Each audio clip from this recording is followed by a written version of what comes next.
Are you ready for a splainer video? Welcome to our living room and functional human design. I'm Reid, and I'm Jess, and today we're going to explain like human design, like what happens when you first look at your chart and you're like, whoa, I have no idea what any of this means. yep, let's jump in. So when you first open your chart or look at your chart, it's like, wow, that is a lot of information. I'm not sure what to do with it. So that is why we're here. I'm using the Neutrino design app because I find it to be the most extensive and well written. I have found it to be incredibly accurate, and I just really quite like it. So when you first look at your chart, you have two sides. You have your personality and you have your design. Your personality is what you would have in a normal astrology reading. This is more like what you're consciously aware of, who you truly think you are. Whereas your design side is based off 88 days or 88 degrees before your birth. And according to human design, it's basically like when your spirit, I'm paraphrasing a bunch of science, where your spirit entered your being. And that is your subconscious. Now, like it or not, your subconscious comes online when you're about 40 years old. You can really get an alignment earlier, but this is why we have midlife crises. It's really our subconscious that's coming online, and we're understanding a more full expression of who we are. There's a total of 26 possible placements, 13 on one side, 13 on the other side. So when you're looking at the colors of these lines on your chart, they correspond with the colors over here. So if like you see gate 20 here, that's because I have gate 20 here. You see 34 here, that's 34 right here. So the numbers of these gates, and that's what those 64 numbers are called, they correspond with the numbers on both sides. So on this app, if you want to see more about each one, you can just click on it and learn more about it. Let's say for a moment that you don't have an exact birth time. This is one of the things that I love about this app is if you click right here, it will give you a slider that you can see how your chart would be different based on your birth time. And really, you just have to play with it yourself and pay attention, like self-reflect over what seems more accurate. But for the basics of a chart, it's really not that important unless you're sitting on a cusp that's going to make you like a different strategy or a different type. Maybe you're going to be a manifester versus a generator, and then it's really important.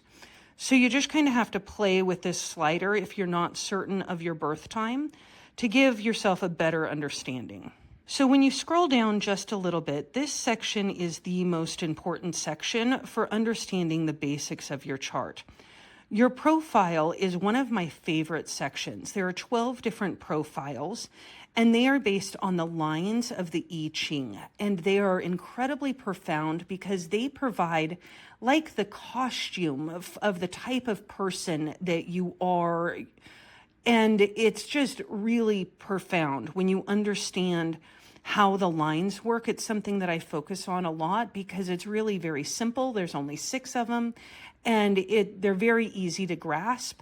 But those 6 lines in combination create 12 profiles. There are 4 different types of types. A type is basically your aura. And that is, you have a manifestor aura, you have a generator aura, and manifesting generators are a part of that. There's a projector aura and a reflector aura, and each one function differently. Even generators and manifesting generators function a little bit differently, but their auras are very, very attractive and magnetic. And so it's really just 4 types. So connected to your type is also a strategy, a signature, and a not self theme. What these are in plain language is you have an aura. Then based on that aura, you're going to behave in a certain type of strategy that will help you navigate life easier. And then based off of navigating life easier, you will either feel more satisfaction or more frustration. And so that's why it's like out of alignment, in alignment, based on your strategy and your aura type. So those 4 sections really go together. So for example, if I were a manifester, my strategy would be to inform, my signature would be peace, and my not self theme would be anger. So the 4 different types have 4 different strategies and signature and not self theme. Now, the emotional authority is how you make decisions. There are 7 different types of authorities, and this helps so much. Understanding your strategy, your aura type, and your authority are the 2 fastest and easiest, most effective ways to start with human design. Because when you can practice with how you make decisions and you reflect on your aura and you really just kind of have this new sense of awareness and enter into the experiment for yourself, it really makes everything else start to unfold. So this is where I highly suggest you start, is just by pondering your aura, and we have other videos on this, and then understanding how you make decisions for yourself. I had been told my entire life to make decisions logically, to think through it, and really, I have made such better decisions when I give myself space and time to go through my entire emotional process before making decisions, especially larger decisions. And that has led to much better life choices for me. But it also meant I was going against what the entire world says to do. So up next is the Incarnation Cross. This is another one of my favorite parts because it's kind of like a zodiac. Like, I am a Gemini, Virgo, and that'll tell you a lot about me. But if we're dividing 8 billion people on this planet into 12 different buckets, there's going to be a lot of variation among those people. Whereas an Incarnation Cross, there is 192 different basic crosses, but more specifically, there is 768. And those are very specific incarnation crosses that give you your entire life journey. And it is crazy specific. And you can just click on each one of them to get a brief synopsis. I didn't quite see it or understand it. And now 4 or 5 years in, I'm like, whoa, I can really see how this is played out in my life and how to better navigate life. So the final part of the basics of human design is your definition, and I am a triple split. So this is how it looks in your chart. So I have my head and my ajna, and they're connected with 2 separate channels, but I have one hanging gate. But do you see how they're separate? They're not connected to my throat. So that means this is one set of definition. Then my throat to my spleen and my sacral is another set. And then my heart to my solar plexus is another set. So I have 1, 2, 3 sets of definitions. Other people have 2, other people have 4, and most people really just have one single definition, which means all the centers in their body connect. I'll show you an example real quick. So if you look at Reid as an example, he has a single definition because it goes from his solar plexus to his throat, down to his spleen, and then over to his heart. So he has a single definition, whereas I have 3 different sets. Now you can also have a wide split. I have much more of a narrow split, how I only need like 1 gate in order to bring these centers together.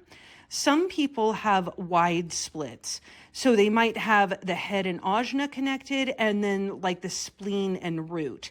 And in which case, in order to access the fullness of them, so there's a couple different ways that you can bring these centers together so they're not different parts of you, like gangly trying to get it all together. When I wake up alone, I really struggle to bring all 3 parts of me together. Now, there are a couple different ways that you can bring them together. One, the transits just naturally connect things and define different parts of you.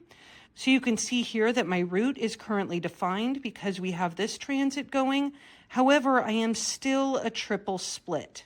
And 2 people can come together. So this is a hybrid of me and Reid together.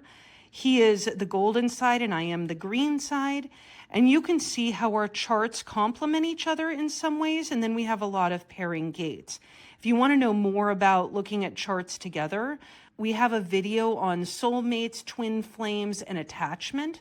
But it's really interesting to see how different charts work together and fit together. So Reid and I together make a split definition because all of these centers are connected, but we're still disconnected in the head. So what this means is sometimes when we're talking and just trying to figure things out, we can get stuck in our head and then need to get into our body to make better decisions. So it's not that you can't bridge these, it's more just that it takes some conscious effort to go from up here to down here.